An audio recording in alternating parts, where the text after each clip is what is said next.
Right, you're good.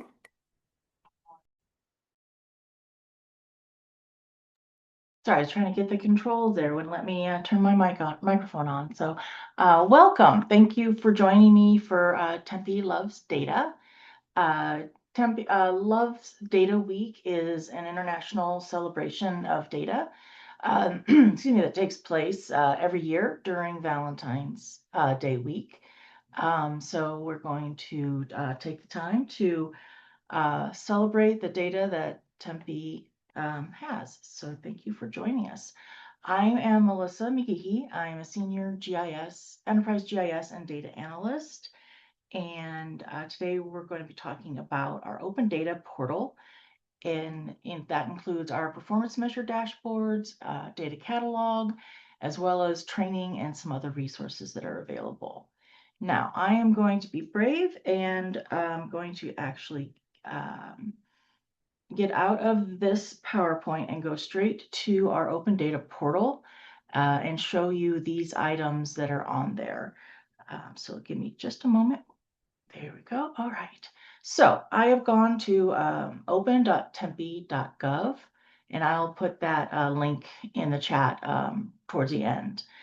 And basically what Open Tempe is it has all of these resources available to you. We have a link up here to each page. We have a performance measures, our data catalog, and data academy. You can also scroll down if that's your preferred method, and you'll see we are a platinum certified What Works Cities city. And if you are interested in knowing more about that, there's information here. And then if you scroll down here, you see our strategic priorities link, same as here, takes you to the same place. Our data catalog.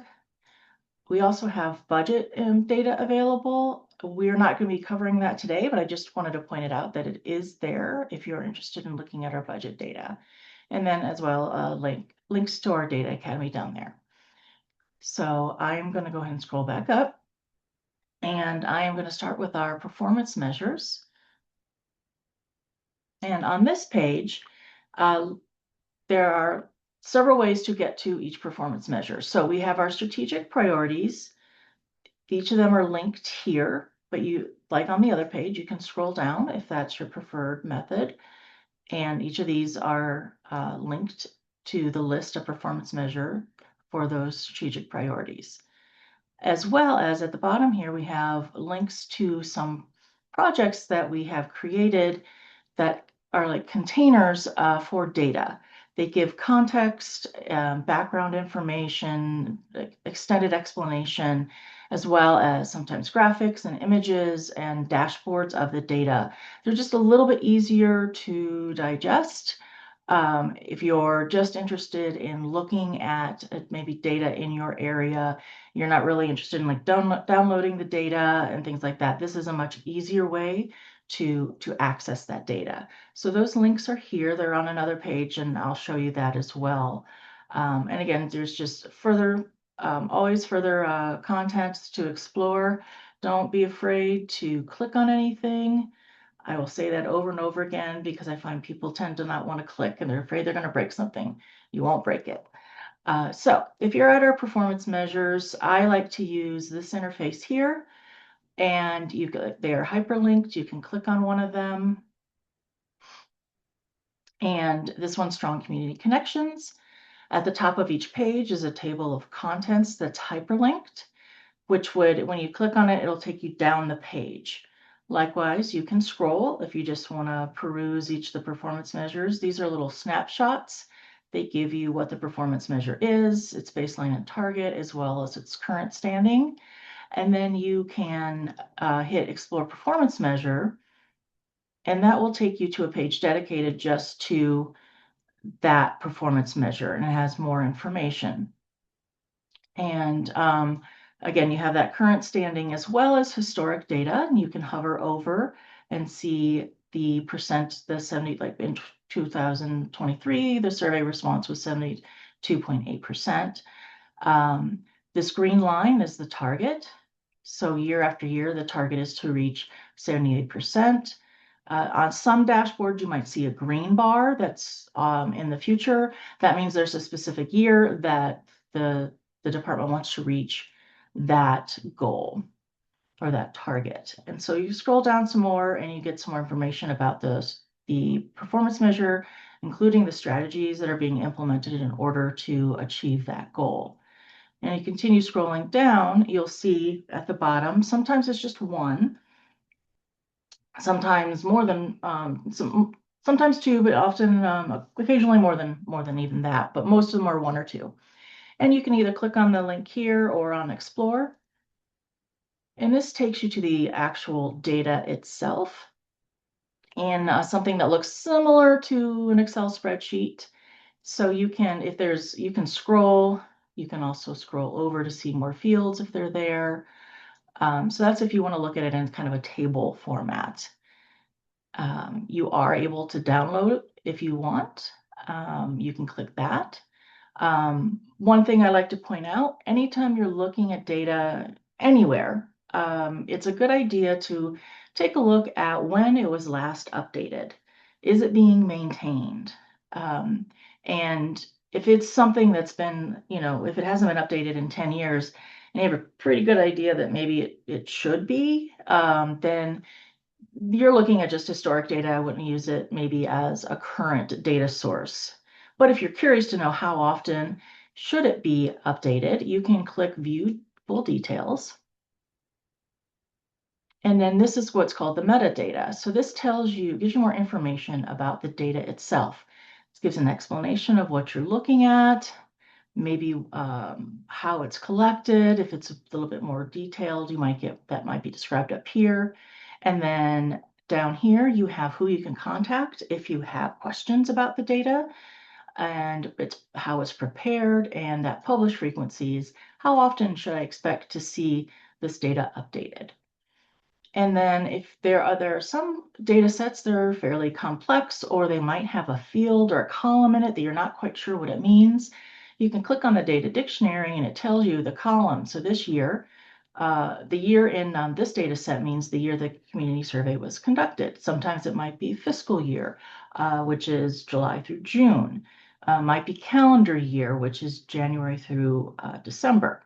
So that can be important to know what kind of time period you're looking at within the data. And then, so it gives you question number, what the question is, and then how many respondents. So these just tell you, and it gives a description over here of what each field represents. And it also gives you an example so that when you're looking at the data, you will know what it should look like. Okay. So then, all right, I am going to go back. I'm just going to go ahead and type open.tempe.gov. And I'm back to my original page. And so we talked about performance measures. Now we're going to talk about the data catalog. And this is where all of our publicly published data can be found. As always, there's multiple ways to do it. You can type in keyword search here, or you can scroll down. You can also type it here. And if you're not quite sure what keywords to look for, or you're just wanting to explore and you're not quite sure what to do, these are categories that the search has been automatically filtered to, that can help you narrow down your search. So if you know you're interested in transportation, but you're not quite sure what to look for, you can click that, and it takes you to any data that's related to transportation. Likewise with public safety or ADA and accessibility. Maybe you're interested in community development. So these just kind of help you narrow down your search.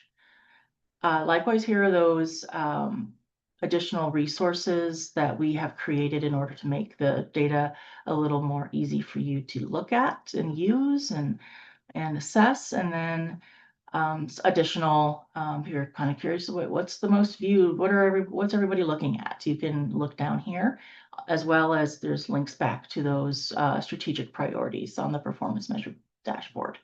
But I prefer to start up here at the top. And let's just say maybe you're interested in development. So I'm going to type in development. And within the data catalog, there are different types of content. There are applications, there are maps, there are what's called feature services, which is sort of like just the data that you would see in a map. It looks like a map when you look at it, and I'll show you an example in a little bit, but it hasn't been formatted. It's sort of like kind of the equivalent of an Excel spreadsheet, but for a map. So it's just the data there, just kind of for you to do with, to download or make a map of your own if you want. There's dashboards, and there's these hub pages or hub sites. And I'll be showing, those are some of the ones that were down below, and I'll show you an example. But for this one, we're going to look at these Tempe Development Projects web mapping application.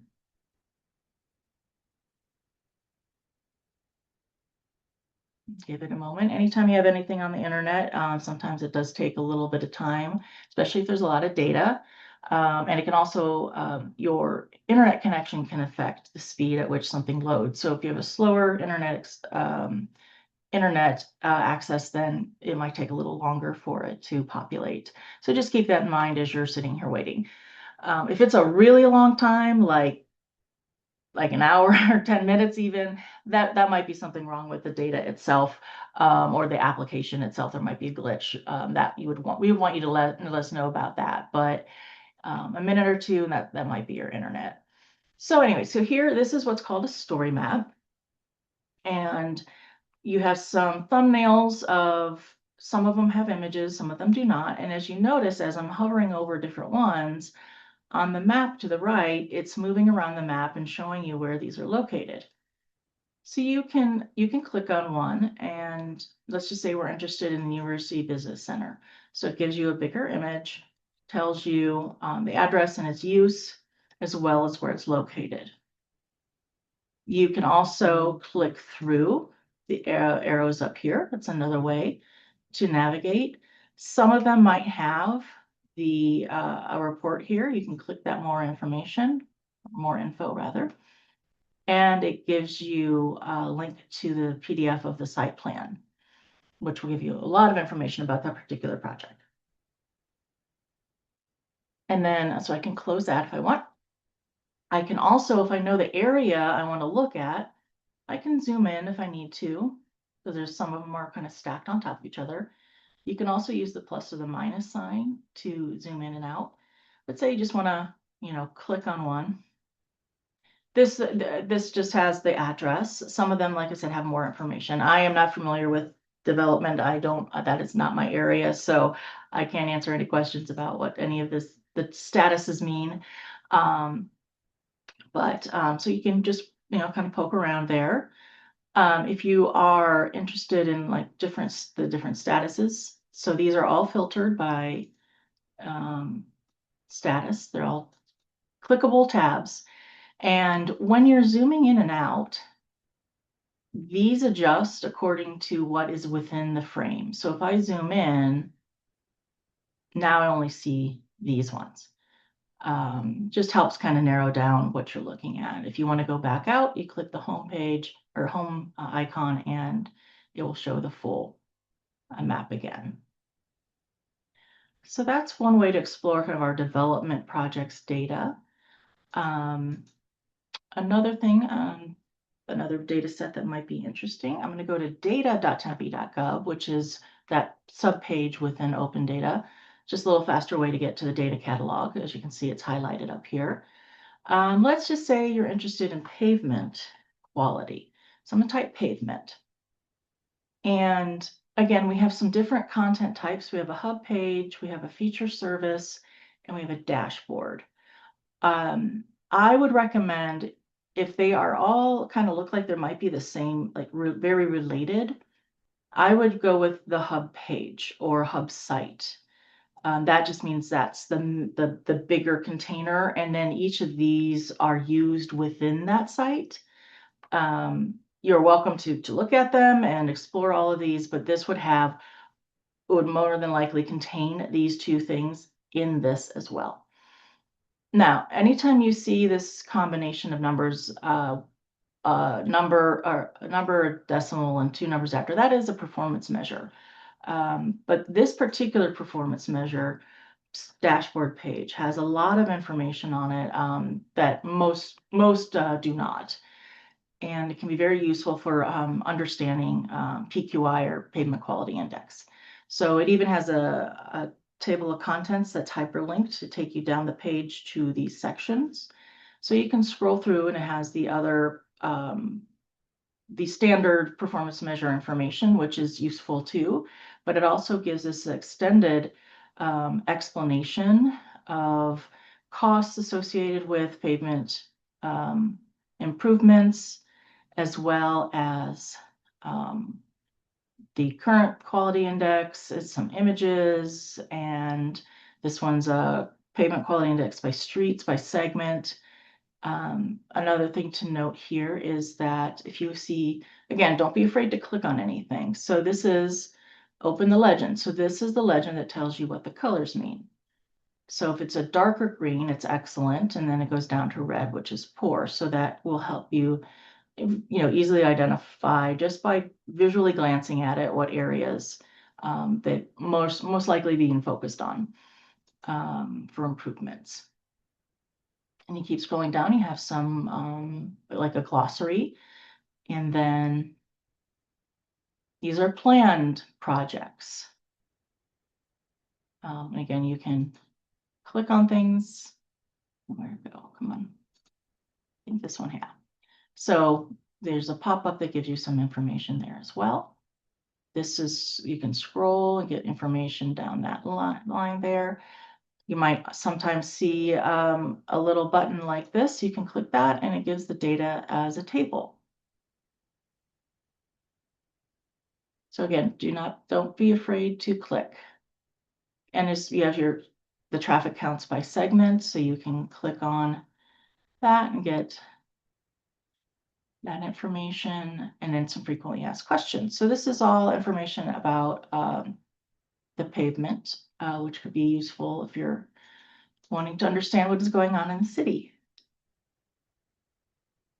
Let's see here. All right, next, I'm going to take a look. I'm going to go back to that data.tempe.gov, and I am going to look at, let's just say, code complaints. As I said, I'm going to show you a feature service. So this one is the code complaints feature service. There's also code violation map. But if you wanted to look at the feature service, maybe you wanted to download the data on a specific area, you could do that. So this is, again, it looks exactly like a map, except we haven't done anything to it. We haven't changed the colors or formatted anything. So it's just as the data would appear. And you can click on a point and it will give you a description. If you wanted to download, you can click download. One thing to note, see how it says loading here? Quite often, if it's a larger data set, it'll tell you how many records there are. For instance, our tree inventory has about 26,000 points. I wouldn't recommend trying to download that. That would probably take a very long time, especially if slower internet connection. But you can also filter on here. So if you wanted to, you could click that filter button, and I don't know, maybe by status, and then you choose which one. And let's just throw this. Okay. So if you look over here, I don't know if you can see it on there, but now some of them are grayed out, and those would, I assume, would be the closed ones. So if I just wanted to know which ones are under investigation, I can hit download. And more than likely, you'd want to do the CSV, which is similar to an Excel spreadsheet. And you just click that, it downloads it to your computer, and you can open it and take a look at it. You can also just close that. One thing to note too, again, as I mentioned, the data update. So this has been very recently updated in January. So this is pretty current information. All right, and the next one I'm going to show you is a little bit more showing you how to filter by type within the catalog itself. We haven't actually gone into the catalog. We've just done a search. So say, oh, it already has it on here. Say you want to do calls for service. And I'm just going to let it go. And this is what the actual catalog looks like. Now, we are working on figuring out how to make it so that these deprecated data sets do not appear first. Deprecated just means that it's no longer being maintained. It's an older data set, but we don't want to remove it because it's a historical record. So we are trying to make the system show the current data set first. So I wanted to show you that so that you could know that what deprecated means. It just means it's older and not maintained anymore. So if you wanted to look at the data set, you could click on this and look at the data. This is going to be a very, very large data set. I would not recommend, honestly, wouldn't recommend doing that. It would probably freeze. So what you could do instead is look at one of those hub sites. We have a hub site for the police data that puts it into those containers that are easier to look at. This one takes a little bit to get to just because there are so many records that show up for it. So I'm going to filter it by type. So I'm under type and I just hit show more. And as you see here, it says hub page. Those are the individual pages that often make up a hub site. So this whole thing is a hub site. These are all pages. So even if you did hub page, you might be able to find something related, but I would recommend going to the one that says hub site because that will get you right to the one we want. And so I'm just going to scroll up here and the police data hub is the first thing. So again, I wanted to show you just so you can see how to sort by different features. And so this is our police data transparency hub site. And as you can see, there is a page for calls for service as well as arrests. And you can scroll down or you can use these links. So just want to show you just real quick like what's on here. But if you wanted to see the calls for service, we'll go ahead and click on that. And it does give you some extended information, how calls are processed, what is a category and a subcategory, gives you some quick snapshots of the last 90 days. Don't ignore these blue boxes. They either give tips or additional information, or sometimes there'll be a notification. There may be something, maybe there is some issue with data being updated and it wasn't updated for a given week or something like that. And so there might be an indication there that that's going on. So take a look at these blue boxes as you're going through. And then there's further information, lots and lots of information. And a caution about the data being real time or may not reflect real time in this case. I'm going to give it a moment, as this is still a lot of data in here. It takes a moment for it to render. So this is recent police calls for service. It's important to note the title. Another thing to quickly note is that up here we have different time periods that you can filter by. It is set for the last 90 days. But if you wanted to look at any of these, you could click it and it would filter all the data just to show that specific time period. And then most everything on here you can click on. These just change according to what's being done down here. So they're just kind of like accounts of things. If you wanted to, we have call category over here. So if you wanted to look at calls related to health and welfare, you can click on that and give it a moment. And then everything updates to show if it has been marked as being a call category of health and welfare, now everything's filtered to that. To undo that, you can click it again. There's also subcategories here. So again, don't be afraid to click things. And you can do multiple filters too. You can also click over here if you want to, this is the call list, so you can click on that and it will show you it's dark, generally where it is. And then did it? I'm gonna clear that. Sorry. If you're in the dashboard, the mouse, when you scroll it, if you're over the map, it will it will scroll that too. So you have to make sure you're in the right area to scroll. Another thing you can do is you can use these filters over here. So if you wanted to see fire, so it'll filter by fire calls. You can hit either deselect that or you can hit reset. There we go. You can do by subtype, police beat. So there's all these things. You can, again, you can do multiple if you want. So that's how you use the dashboards. And almost every dashboard has similar features. So yeah, and then you have another one that looks a little bit different, but again, a lot of the same functionality, but this is about historic calls. And then up here, there are different tabs.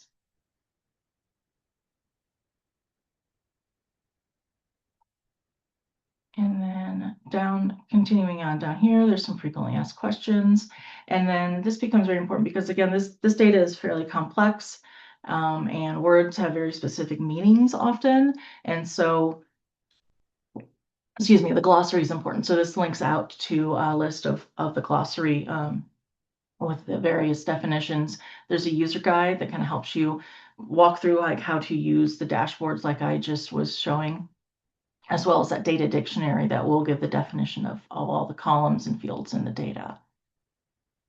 Let's see. Okay, so I'm going to go back. I'm going to click this Open Data tab up here. And I want to show you the data. Oh, actually, I'm sorry. I wanted to go to the data catalog. I wanted to show you one of these down here. Remember I said down here, there's these hub sites. So these are, again, fairly robust. We've got the tree and shade coverage, homeless solutions, hometown for all, character area planning. We have this Tempe Wastewater BioIntel program, which is a collaboration with ASU. And it's also very robust amount of information in here. So there's the explanation of how things are done, emerging science, the biomarker groups. Another way to look at them is down here. So you can also see the different groups here. So if you're interested in any of these, you can see what is showing up in the wastewater. And if you just click on it, again, you can look at the explanations, or if you're just interested in looking right at the dashboard, you can click it and it takes me right to it. Again, make sure you check these blue boxes.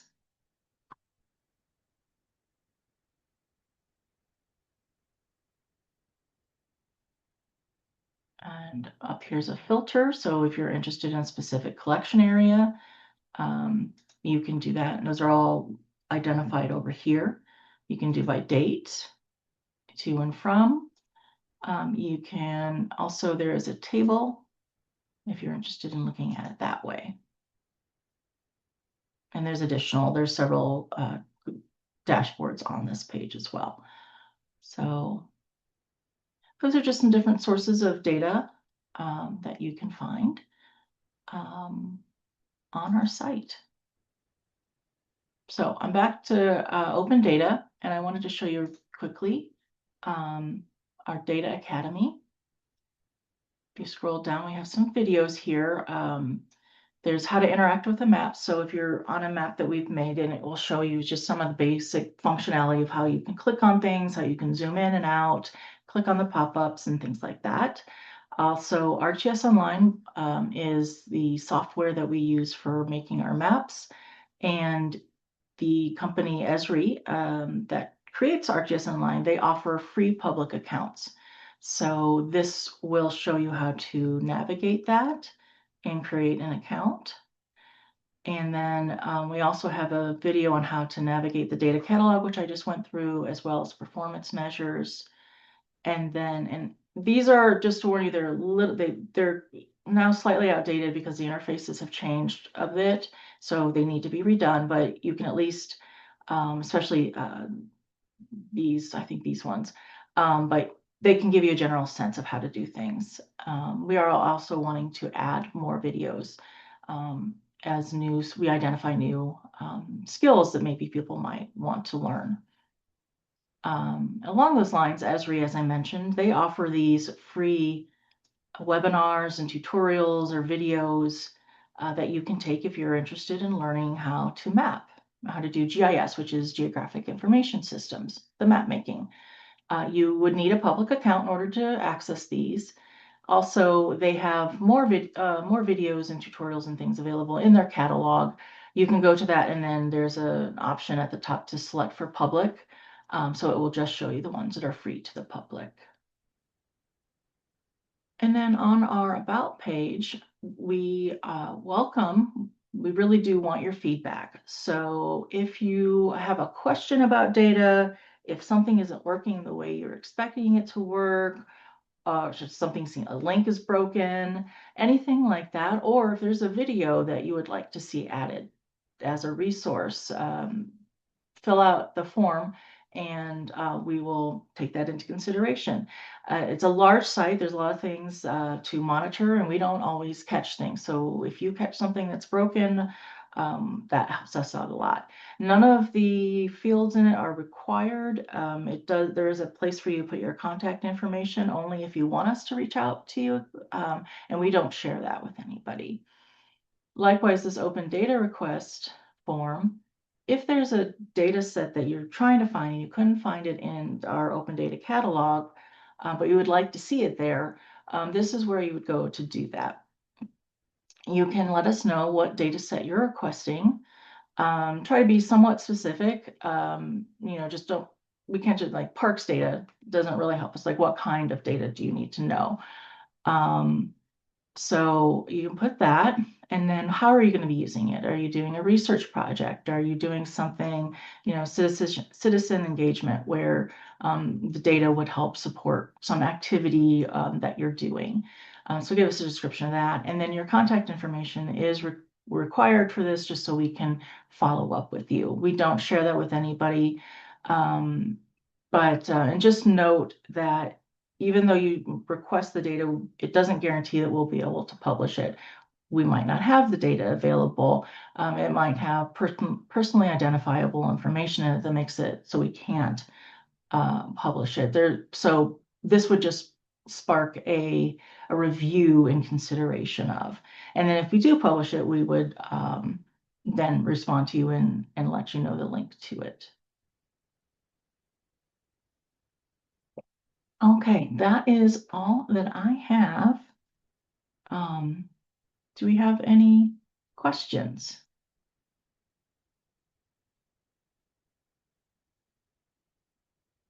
And you can come off of mute.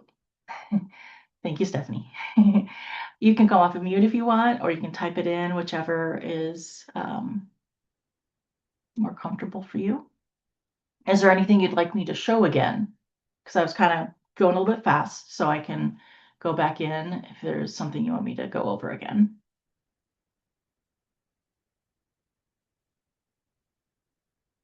No? Okay. Well, thank you for joining us.